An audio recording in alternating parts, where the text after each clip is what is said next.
Hello नमस्कार, Emerson class में आपका एक बार फिर स्वागत है। आज हम बात करेंगे यूरोप कॉन्टिनेंट के बारे में। जो यूरोप कॉन्टिनेंट है वो क्षेत्रफल के हिसाब से आता है हमारे छठे स्थान पर। क्षेत्रफल क्षेत्रफल के हिसाब से कौन से स्थान पे आता है? सिक्स रैंक आते हैं इसके। और इसे क्या जाता है, यूरोप को क्या कहा जाता है? प्रायद्वीपों का प्रायद्वीप, या कह सकते हैं प्रायद्वीपों का महाद्वीप। क्या कहते हैं इसे? प्राय प्रायद्वीपों का प्रायद्वीप, या कह सकते हैं प्रायद्वीपों का महाद्वीप। प्रायद्वीपों का महाद्वीप। अब इसमें सबसे पहले यूरोप का जो एक देश है, सबसे पहले बात करेंगे आइसलैंड के बारे में। आइसलैंड जो इसकी राजधानी है रिकवेजिक। और ये क्या है, ये विश्व के सबसे उत्तरतम, जो इसकी राजधानी है वो विश्व के सबसे उत्तरतम, उत्तर में स्थित है इसकी राजधानी। सबसे पहले किसकी बात करेंगे? आइसलैंड। आइस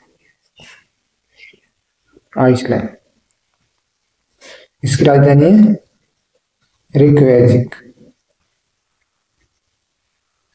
ये जो राजधानी है ये हमारे पास, यानी सबसे उत्तरतम राजधानी स्थित है इसकी। सब विश्व की सबसे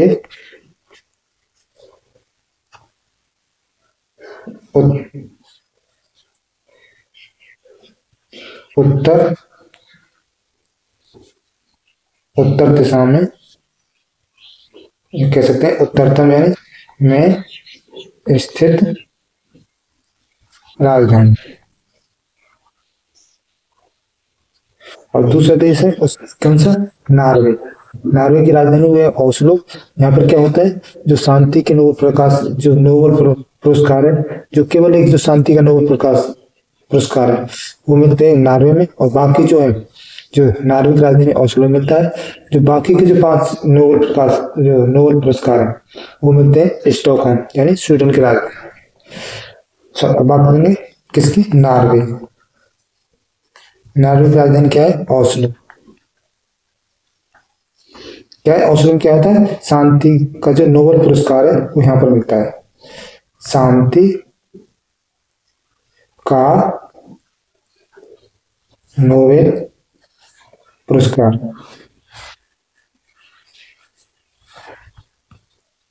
नोबेल पुरस्कार यहाँ मिलता है।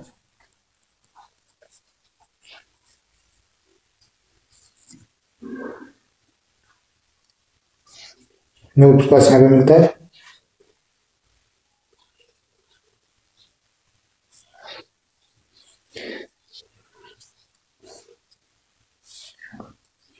अब बात जो है, जो नॉर्वे का जो इस देश का जो समुद्र द्वारा कटा फटा जो समुद्री तट है, तो क्या बोलते हैं? उसको बोलते हैं फ्यार्ड।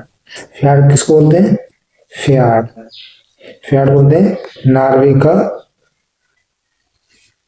का कटा फटा समुद्री तट, जो समुद्र की लहरों से कटा हुआ समुद्री तट, उसको फ्यार्ड बोलते हैं। इससे अगला देश के बारे में बात करेंगे, स्वीडन। स्वीडन की राजधानी क्या है? स्टॉकहोम। स्वीडन स्वीडन की राजधानी क्या है? स्टॉकहोम। यहाँ पर क्या होता है, जो जो 5 जो शांति के अलावा जो नोबेल पुरस्कार है वो स्टॉकहोम में मिलते हैं। 5 नोबेल पुरस्कार पुरस्कार यहाँ मिलते हैं। और इसकी जो स्वीडन की राजधानी स्टॉकहोम, यहाँ पर जो है पहली बार सतत विकास के लिए सम्मेलन हुआ था 1975 में। क्या हुआ था? पहली बार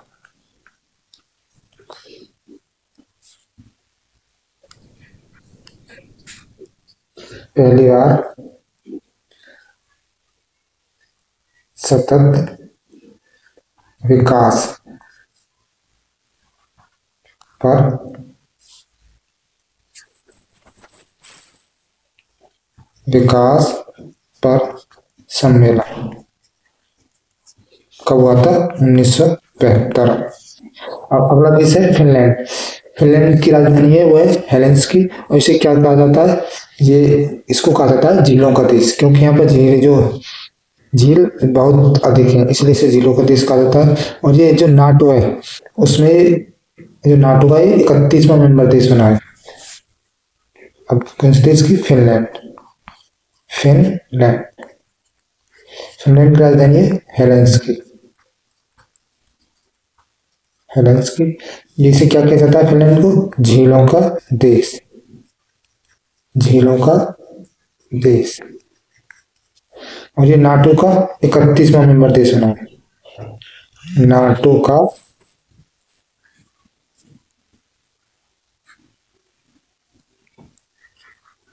नॉर्थ अटलांटिक ट्रेटी ऑर्गेनाइजेशन का 31वां मेंबर 31वां मेंबर देश बना है। अब बात करेंगे बाल्टिक देशों। बाल्टिक देशों में कौन कौन से देश आते हैं? एस्टोनिया जिसकी राजधानी है तालिन, फिर आता है लातविया उसकी राजधानी है रीगा, फिर है लिथुआनिया इसकी राजधानी है विनियस। ये जो हमने क्रम बताई है उत्तर से दक्षिण की तरफ है। बाल्टिक देश इसको क्यों कहते हैं? क्योंकि जो इन देशों की सीमा है वो बाल्टिक सागर से लगती है। जो बाल्टिक सागर है वो सबसे न्यूनतम लवणता वाला सागर है। अब बात करेंगे बाल्टिक देशों की। बाल्टिक देश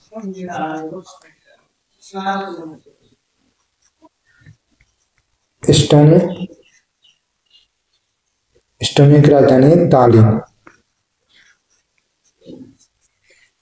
इसके बाद आता है लातविया। लातविया इसकी राजधानी है रीगा। इसके बाद है लिथुआनिया। लिथुआनिया इसके बाद है विनियस। ये जो क्रम हमने जो बताया देशों का, ये है उत्तर से दक्षिण। उत्तर से दक्षिण तरफ। बाल्टिक देश क्या कहते हैं? क्योंकि क्योंकि इनकी सीमा बाल्टिक सागर से लगती है। क्योंकि इनकी सीमा किससे लगती है? बाल्टिक सागर से।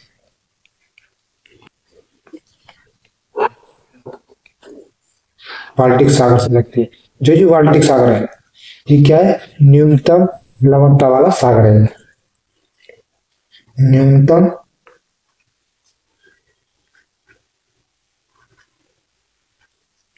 लवणता वाला सागर। अब बात करेंगे पोलैंड के बारे में। पोलैंड पोलैंड की राजधानी क्या है?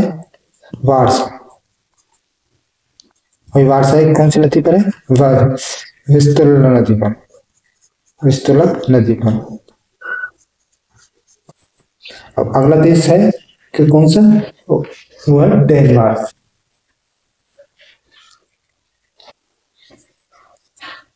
डेनमार्क डेनमार्क जो डेनमार्क है कौन सी, इसकी राजधानी क्या है? कोपेनहेगन। कोपेनहेगन।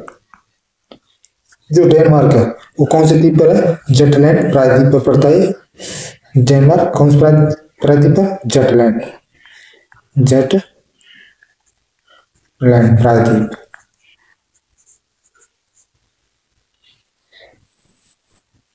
जो ये डेनमार्क है, डेनमार्क ये है जैसे कि, और इसके नीचे की तरफ कौन सा है? जर्मनी। ये है जर्मनी। जो जर्मनी और जो ये डेनमार्क है,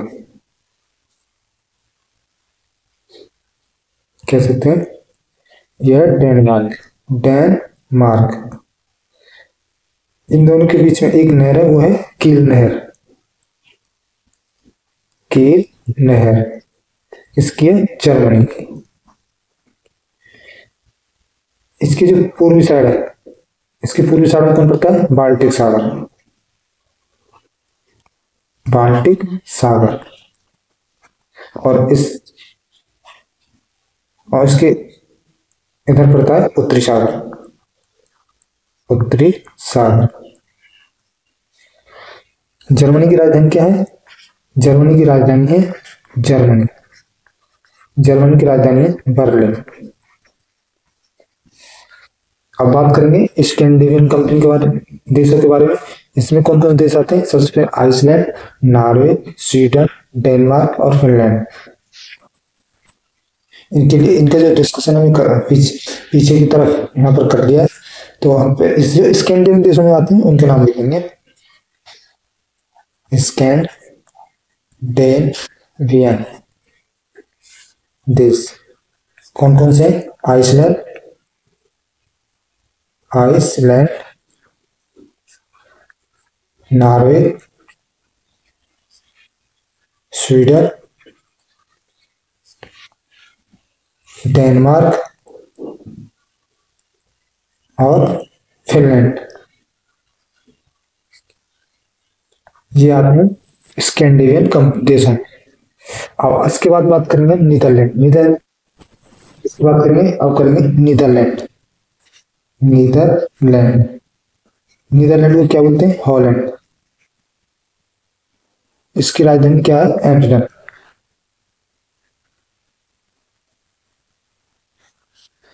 जो दाहिग में क्या है? अंतरराष्ट्रीय न्यायालय का मुख्यालय। अंतरराष्ट्रीय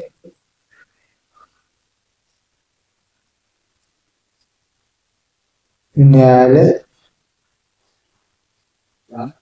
का मुख्यालय। और नीदरलैंड का एक सबसे व्यस्तम जो बंदरगाह हुआ है रोटरडम। क्या है? बंदरगाह। बंदरगाह कौन सा है इसका? रोटरडम। रोटरडम। ये क्या है? इसे क्या कहते हैं? जो यूरोप का इसे सबसे व्यस्तम बंदरगाह है। यूरोप यूरोप का सबसे व्यस्तम बंदरगाह।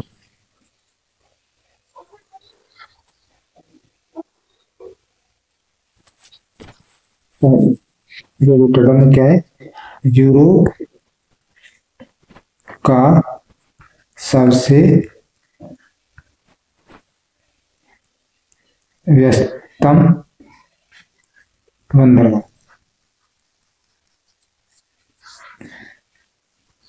जो न्यूजीलैंड यानी नीदरलैंड है, इसे क्या कहते हैं? ये है लोलैंड कंट्री है, जिसे कहते हैं कि जो इसकी समुद्र से ऊंचाई है वो बहुत कम है। तो यहाँ पर क्या किया गया है? एक दीवार बना के, जिसे डाइक बोला जाता है, जो जिससे समुद्र का पानी प्रवाह जो नीचाई कम होने के कारण तो इसके तो उसको पानी को रोकने के लिए वहां पर एक दीवार बनाई जाती है। दीवार का जिस दीवार को कहते हैं डाइक। ये क्या है? लो लैंड कंट्री। जिस क्या है? इसका मतलब है समुद्र से बहुत कम ऊंचाई है देश की। समुद्र से बहुत कम ऊंचाई। तो इस ऊंचाई कम होने के कारण जो इसका समुद्र का पानी है, ये समुद्र का पानी है, ये है नीदरलैंड। जैसे कि हम मान लेते हैं ये नीदरलैंड। इसकी जो समुद्र से ऊंचाई है वो ना के बहुत कम है। तो इसको पानी को जो इसके अंदर इसकी जमीनी एरिया में पानी ना आए तो इसको रोकने के लिए दीवार बनाई जाती है, जिन दीवार को क्या बोलते हैं? डाइक। दीवार क्या बोला जाता है इनको? डाइक। क्या काम करते हैं? समुद्र के पानी के प्रवेश को रोकने के लिए दीवार बनाई। इसे क्या कहते हैं? इसे डाइक कहते हैं। अब बात करेंगे बेल्जियम। बेल्जियम की राजधानी है ब्रुसेल्स। इसमें दो है, इस जो ब्रुसेल्स है उसमें एक नाटो का हेडक्वार्टर है, एक है यूरोपियन संघ का। जो बेल्जियम का एंटवर्प देश है, जहाँ पर क्या होता है, जो उसका एक राज्य है, उसमें क्या होता है, हीरे हीरे का व्यापार होता है, यानी हीरे को यहाँ पर तराशा जाता है। बात करेंगे बेल्जियम। बेल्जियम बेल्जियम की राजधानी क्या है? ब्रुसेल्स। ब्रुसेल्स में किस किस का हेडक्वार्टर है? नाटो का और यूरोपियन संघ का।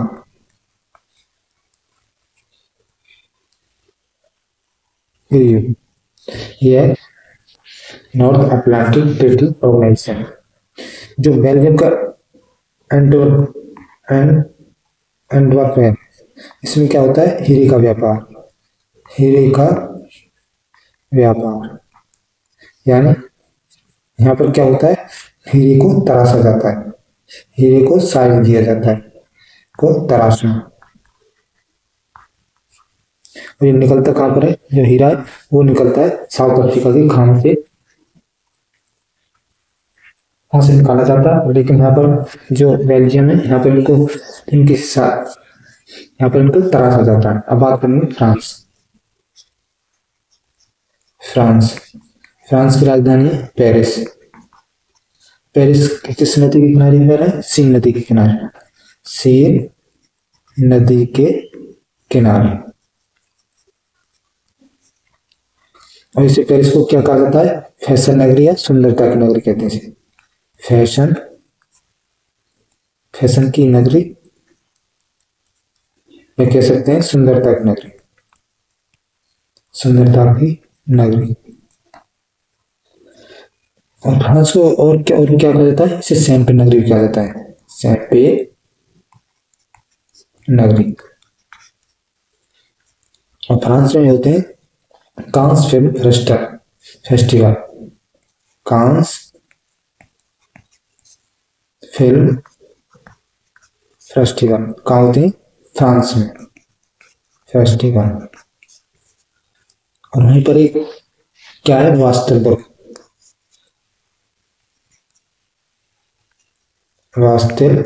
भी कहाँ पर है? वो है फ्रांस में। ये था हमारा कुछ जो यूरोप के कुछ देशों के बारे में। आपको अगली वीडियो में हम जो बच्चे कुछ उनके बारे में बताएंगे। तो आप नेक्स्ट वीडियो में, तब तक के लिए देखते रहिए हमारे 7 क्लासेज।